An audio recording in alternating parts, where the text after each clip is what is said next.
Padre Paulo, o senhor já está com uma pergunta ali, mas eu quero colocar aqui uma outra um pouquinho antes disso. É o seguinte, eu recebo de vez em quando a seguinte questão. Olha, casei e meu marido, depois de casado, se revelou homossexual. Meu casamento foi válido. Eu posso entrar no tribunal? Depende. Ou seja, novamente é um desses casos complicados que a gente vai ter que deixar o tribunal julgar, né? Não dá para eu dar o juízo aqui. Por quê? Não existe a palavra homossexual é uma palavra que diz muita coisa, entende? Não é simplesmente porque a pessoa tem atração pelo mesmo sexo que ela contrai o matrimônio de forma nula, entendeu?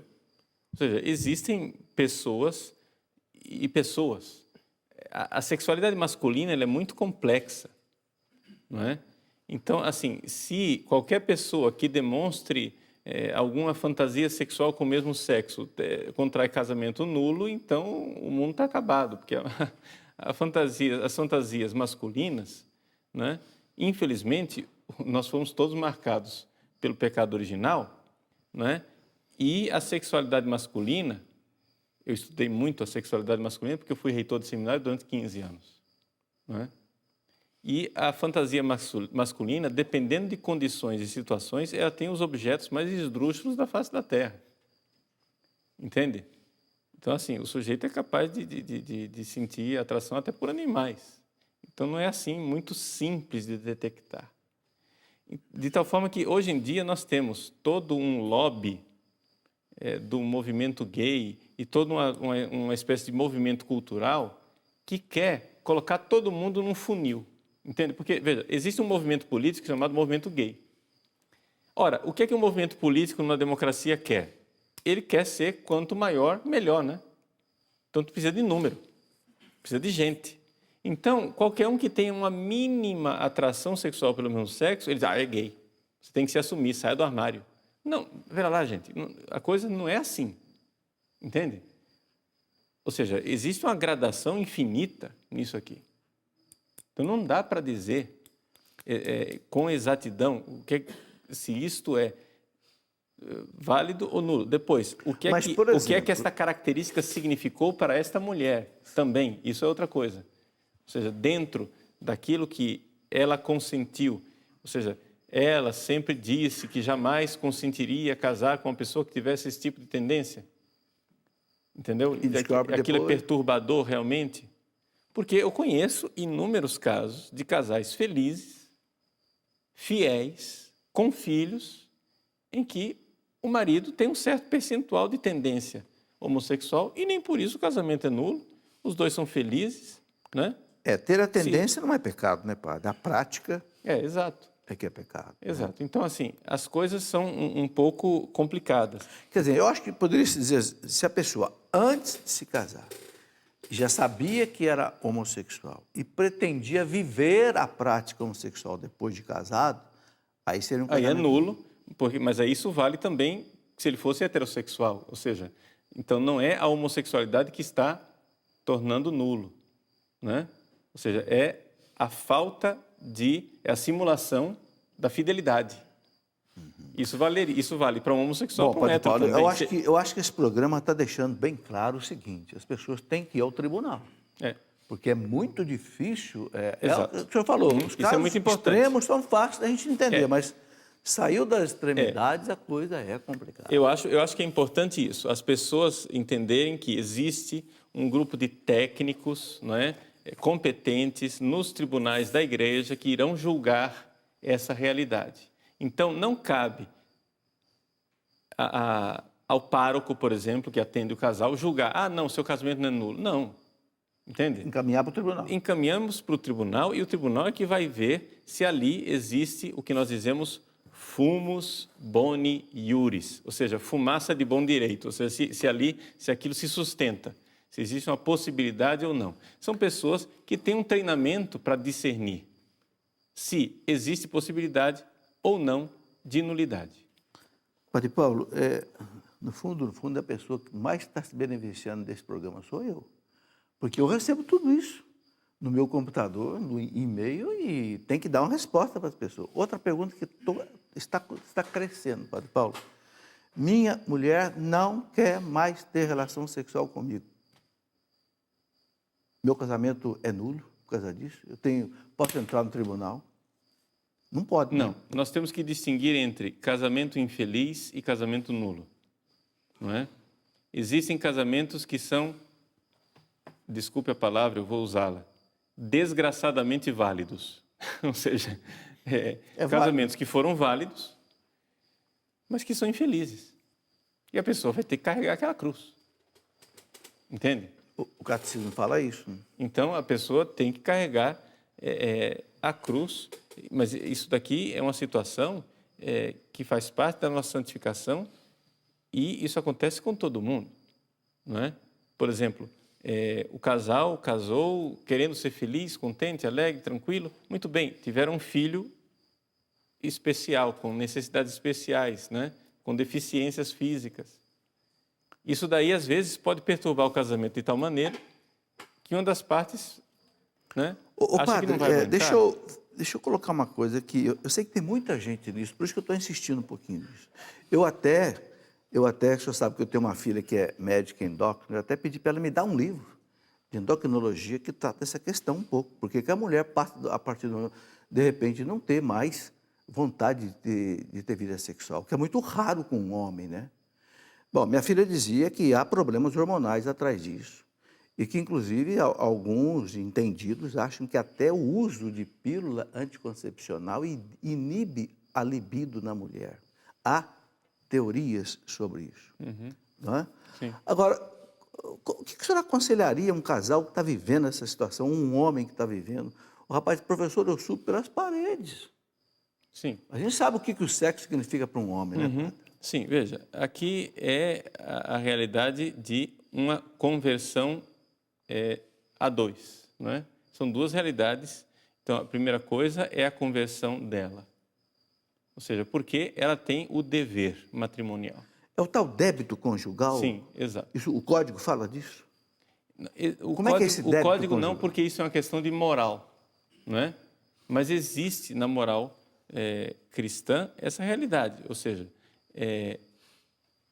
existe um dever do casal, não é, de ter esta cooperação sexual um com o outro.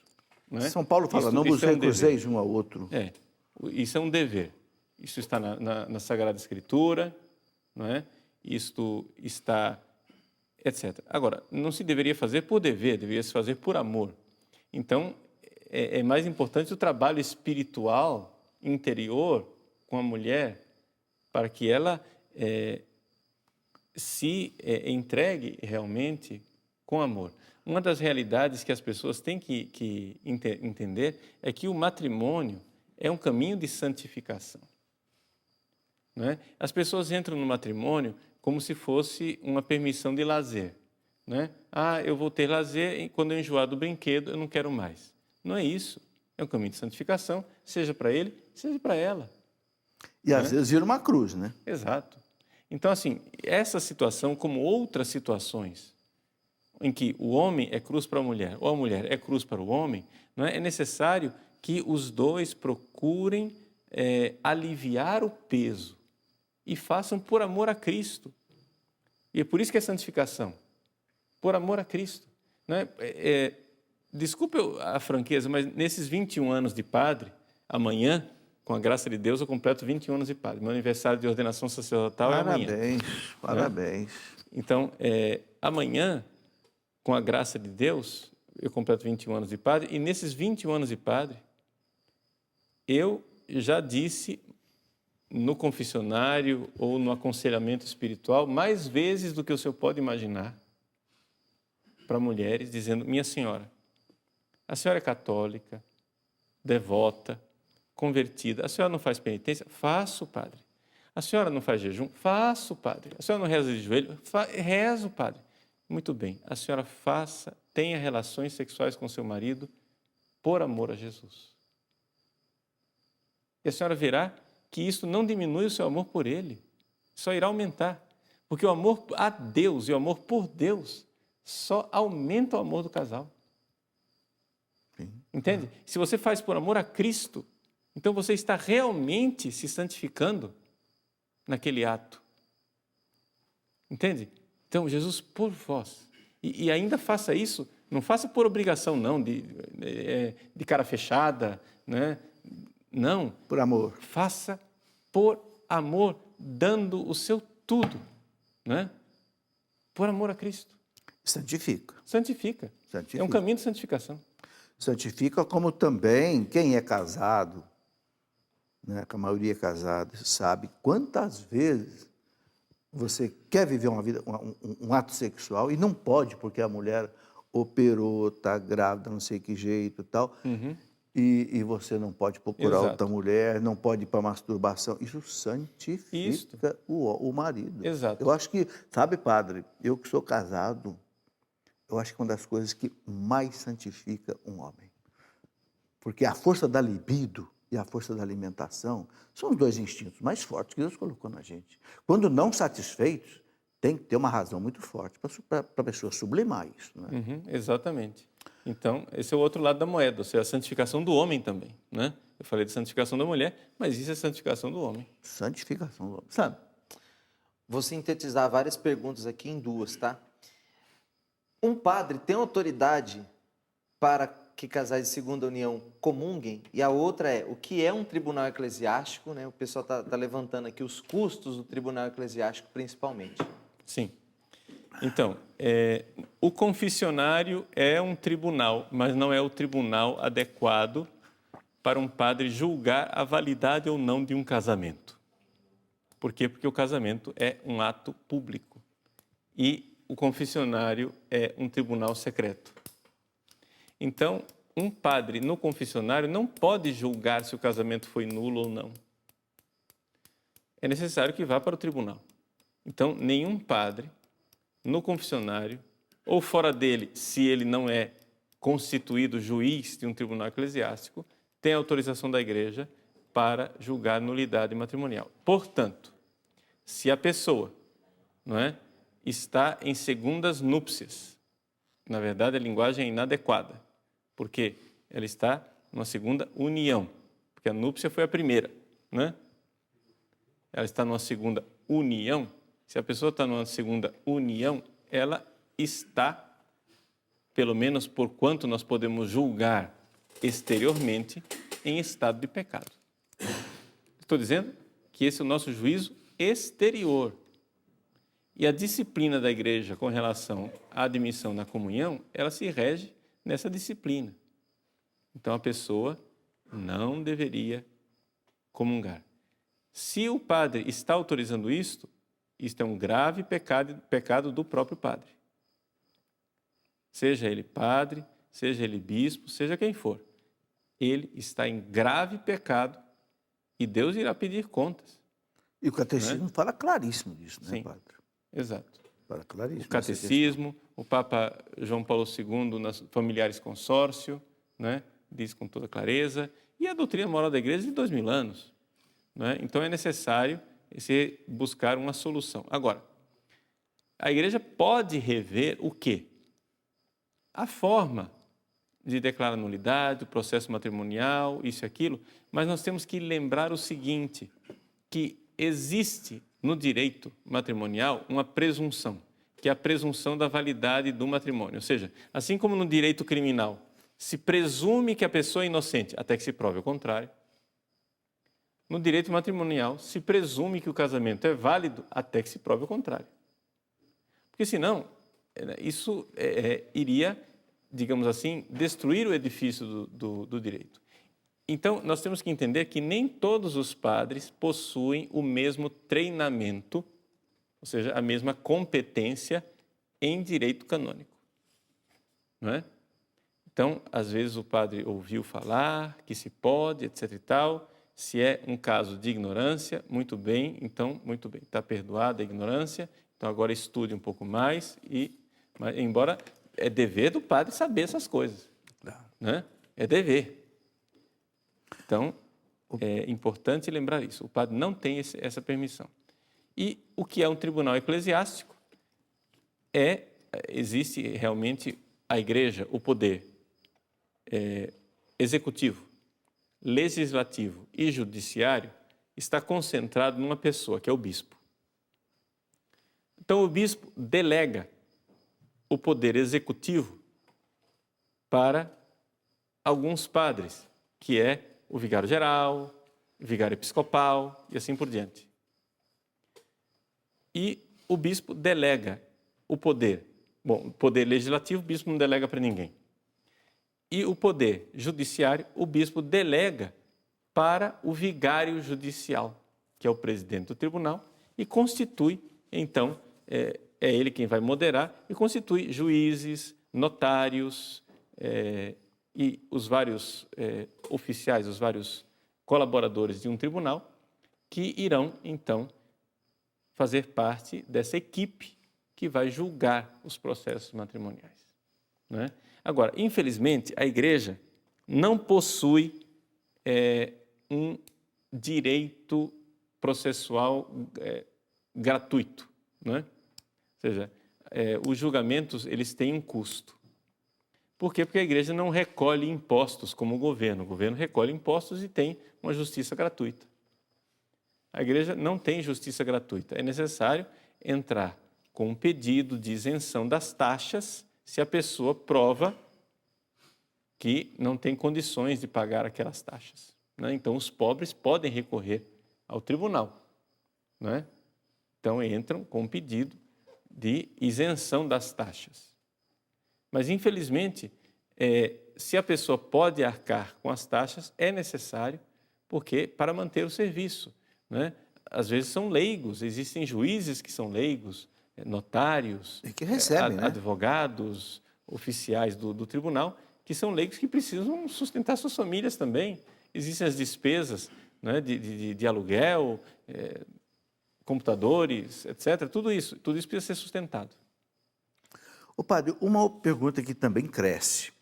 Olha, eu estou namorando uma pessoa que se separou, entrou já com a petição de nulidade no tribunal. Eu posso namorar essa pessoa? Namoro santo, namoro cristão, não tem vida sexual. Eu digo, olha, o vínculo matrimonial dessa pessoa continua. Sim. Como é que o senhor coloca isso? É aquilo que eu dizia, existe uma presunção. Ou seja, se deve presumir que o casamento foi nulo até que se prove o contrário. Então, é necessário que se presuma isso. Então, veja só, se você está... Não, é o namoro santo. Sim, mas... Espera lá. Você permitiria que seu pai, casado com sua mãe, tivesse um namoro santo com a vizinha? Não. Não é verdade? Por quê? Porque estão casados. Não existe namoro santo quando o sujeito está casado. O cara, ele está casado e vai ter namoro santo com outra pessoa? Não é? Mas eu entrei com o processo de nulidade. Sim, e se no final resultar que não consta da nulidade? E aí? Uhum. E aí? Durma com um barulho desses. Então não dá. Né? Não dá. Se existe o tribunal, nós temos que esperar o juiz do tribunal. Perfeito. Eu costumo dizer o seguinte, mantenham a amizade. Pode ser até comprometida. Ó, se sair lá a nulidade, a gente passa a namorar. Né? Uhum. Muito bem. Bom, padre, infelizmente o nosso tempo terminou. Eu quero agradecer, Sandra, aí a tua ajuda. Eu sei que ficou muita coisa aí sem responder. Depois, guarda isso, Sandra, porque se o padre Paulo voltar aqui numa outra oportunidade, vai voltar, a gente continua esse assunto. Porque, sabe, esse assunto é um assunto muito importante. Bom, mais uma vez quero lembrar aqui dessa maquete aqui do santuário, né, do Pai das Misericórdias, para a Canção Nova completar o santuário, com outras coisas que estão sendo vendidas com esse objetivo, ok? Então, a Canção Nova pede a sua ajuda. Aqui temos um curso sobre o catecismo, um curso bíblico e um curso de história da igreja, para quem quiser aprofundar nisso nesse ano da fé. Eu queria dar 3 recadinhos, professor. Opa, à vontade. Primeira coisa, aqueles que desejarem acessar o meu site, né? Padre Paulo, sem site dúvida. padrepauloricardo.org, né? E ali se associar e participar do conteúdo que está ali para o seu crescimento. E ajudar também, quem quiser fazer uma doação, que o site do Padre Paulo é uma equipe também que trabalha, ele não gosta de falar isso, mas é uma equipe que também tem leigos no meio, que também recebem para poder trabalhar nisso. Então, É porque, graças a Deus, eu tenho vida de padre, não de artista. Então, eu não tenho tempo para o site. O site é mantido por outras faço pessoas. questão de eu só dizer gravo. isso. A segunda coisa, quero mandar um abraço para um amigo meu, né, de São José dos Campos, aqui pertinho, que hoje recebeu a grande notícia de que vai ser papai. Oh, Né? Que bom. parabéns. O Fábio, Deus te abençoe. E também gostaria de, finalmente, pedir, né, para vocês que rezem por mim no dia de amanhã. Amanhã eu celebro 21 anos de sacerdócio, né? Conto com as orações de vocês, né, para que Deus me mantenha. O padre reza pelo povo de Deus, então eu estou aqui de mão estendida pedindo também as orações de vocês. Sem né? dúvida. E louvar a Deus pelo bem-aventurado João Paulo II, que foi quem me ordenou, né? Há 21 anos atrás, na Basílica de São Pedro, nós éramos 49 sacerdotes, sendo ordenados no domingo da Santíssima Trindade. Olha, eu ratifico esse pedido. Hoje nós sabemos a grande responsabilidade que o Padre Paulo tem, não só pela participação dele aqui na Canção Nova, mas também como professor do seminário e também com o seu site hoje, que é um dos sites muito acessados, né, no Brasil e penso que até fora do Brasil. Padre Paulo, encerre para nós o programa com a sua bênção, né? E vocês coloquem aí diante de Deus agora as suas intenções, você que está em casa. Hoje é dia de Santo Antônio de Pádua, doutor da igreja, taumaturgo, né? Fazia muitos milagres, né? Que Santo Antônio peça diante da Santíssima Trindade agora a graça que você precisa e consiga por essa bênção, né, sacerdotal. O Senhor esteja convosco. Ele está no meio de nós. Pela intercessão de Santo Antônio de Lisboa, ou de Pádua, abençoe-vos o Deus Todo-Poderoso, Pai e Filho e Espírito Santo. Amém.